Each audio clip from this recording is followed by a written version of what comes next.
Como é que foi a fundação dos laboratórios da HFlan? Foi fantástica, porque eu era propagandista, né, e estava insatisfeito com aquilo que eu vinha fazendo. E aí procurei fazer um trabalho como freelance para um pequeno laboratório, o laboratório Sintofarma. E nos poucos meses em que eu estive junto, vinha com toda uma tradição de marketing que nem se falava no Brasil.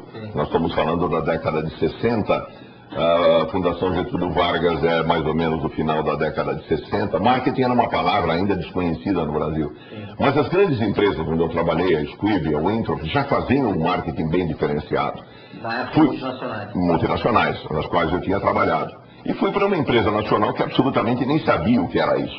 E trabalhava de uma forma absolutamente irracional, distribuindo a amostra de uma maneira desordenada.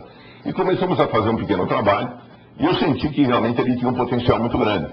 E aí sugeri ao dono, se ele não concordava, que eu trouxesse duas outras pessoas, que eu sempre considerei muito melhores do que eu, que tinham uma visão muito melhor, que eram meus colegas.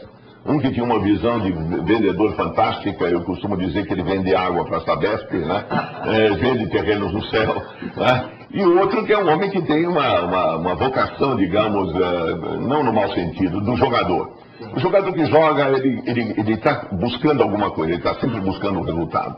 A minha visão sempre foi um pouco mais romântica, né? Um pouco mais idealista. E você precisa de alguém junto. Sem dúvida. Né? Você sabe que não dá para fazer alguma coisa sozinho. Eu aprendi isso com meu tio e com meu pai.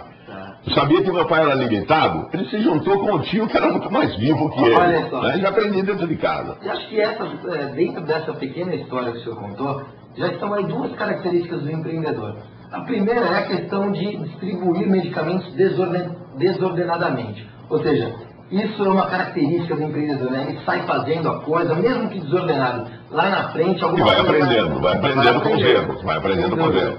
E a outra é a característica de você identificar qual é a sua qualidade de verdade e aí buscar pessoas competentes para exercerem cargos técnicos, ou seja, cargos que são necessários dentro de uma empresa, né? É verdade. Eu aprendi, até num trabalho que a gente fazia, e uma homenagem que eu faço à dona Ruth Cardoso, né?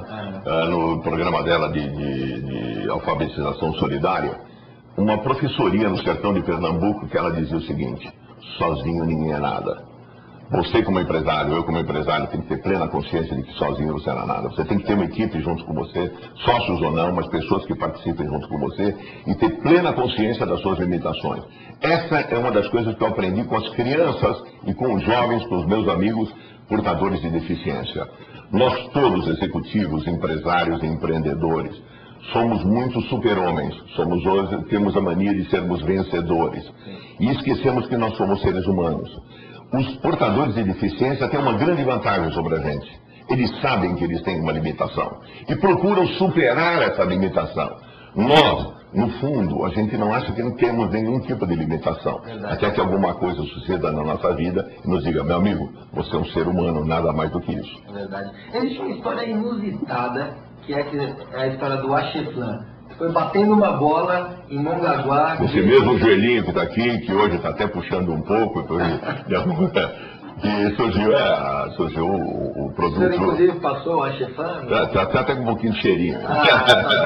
Antes de sair. Mas conta um pouquinho dessa história. Como é que foi isso? Como é que se deu?